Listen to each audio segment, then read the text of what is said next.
Hello everybody, welcome back to Art Smart. And by the way, thank you to all the cartoon fans that have really been streaming to this site recently. Steady uptick in views and subscribers from a lot of you that are letting me know that you're very interested in classic cartoons, which is great because it's one of my absolute favorite things. In fact, my passion for art really came first and foremost through my passion for classic cartoons. So it's a real joy to talk about these things with you. Today I'd like to talk about the Pink Panther Classic Cartoon Collection. This has been released through MGM, and this particular DVD, by the way, also has connections with United Artists. And so if you are looking this up online, if you type in MGM, UA, and Pink Panther, this is going to come up in the shopping section. But I also put in a link for how to purchase this particular disc and other parts of the series if you would like in the item description. Now, this particular DVD series came out in the mid-2000s during the kind of heyday of all the different studios that were now being released through places like MGM, Warner Brothers, Disney, releasing these old cartoons. They were producing a lot of these DVD compilations for fans like myself that wanted to collect all the classic cartoons from the 30s, 40s, and 50s. Now, these cartoons are actually more 60s into the 70s. And so when you are looking at the Pink Panther, it's not really from what you would call the classic golden age of cartoons, but there is a special spot in a lot of our hearts for these cartoons, so it would make sense that these would be released around the same time. Now, this particular set here is Volume 4, which is a little bit further along in the series, although there is a spattering of different years that are released on this compilation. For example, it goes from 1975 up through 1978. So you do have 3 or almost 4 years worth of cartoons on here. So it's not like you just have just 1 or 2 years on here. You do get a little bit of a feel of how this series progresses by watching this. Now, this is not a particular series where they give you a complete release of the cartoons. These are just kind of collections that they've put together, and this particular one, like I said, is a little bit later. There is 27 cartoons on here, which when you compare it to a lot of other cartoon releases from this time, that's not a lot. However, at the same time, this was priced accordingly. This particular DVD set, when I purchased it back in the mid-2000s, this was in the $15 range, and you'll find that it's pretty similar when you are trying to buy it again online at this point.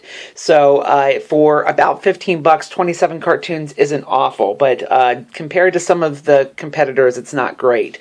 This also really has no special features to speak of. It's pretty much just the cartoons, and I think that's disappointing. I do think that they could have put something on here for some additional information. Granted, this is not the most popular series. The Pink Panther definitely has its fans, but it's not like it's Mickey Mouse or Bugs Bunny. So I understand that there's probably less of a demand for all those special features, but come on, put something on there. But the cartoons themselves look good. These are some of the better prints that I have seen of these going around. Pink Panther a lot of times can be found on places like YouTube, and that's great, but a lot of time it's from kind of grainy VHS copies from television, so it's nice to see them kind of in their original state here.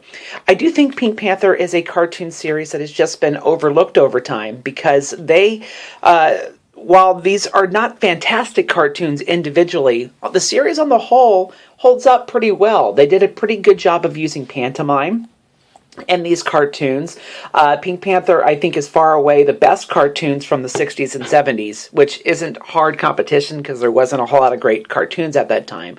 But these are definitely the best cartoons that were regularly being produced at this time.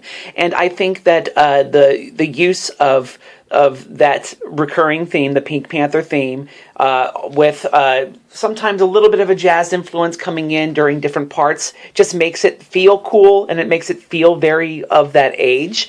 And also the acting for the Pink Panther and the character that you see here, He has a name, but it's escaping me at this point. Leave me a message if you remember what his name is, or maybe I'll look it up. But anyway, they do a pretty nice job of doing pantomime in these cartoons. And so I think that these are pretty interesting cartoons, and they're pretty influential. A lot of the cartoons that I've been making with a lot of pantomime are very much derived from this kind of thing.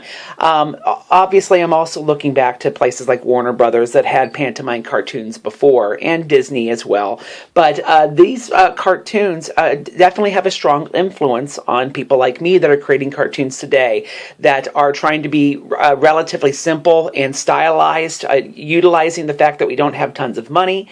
These cartoons didn't have tons of money, but making the best out of what was available financially for the producers. So I think these are cartoons that can stand on the shelf with the other cartoons without looking too bad.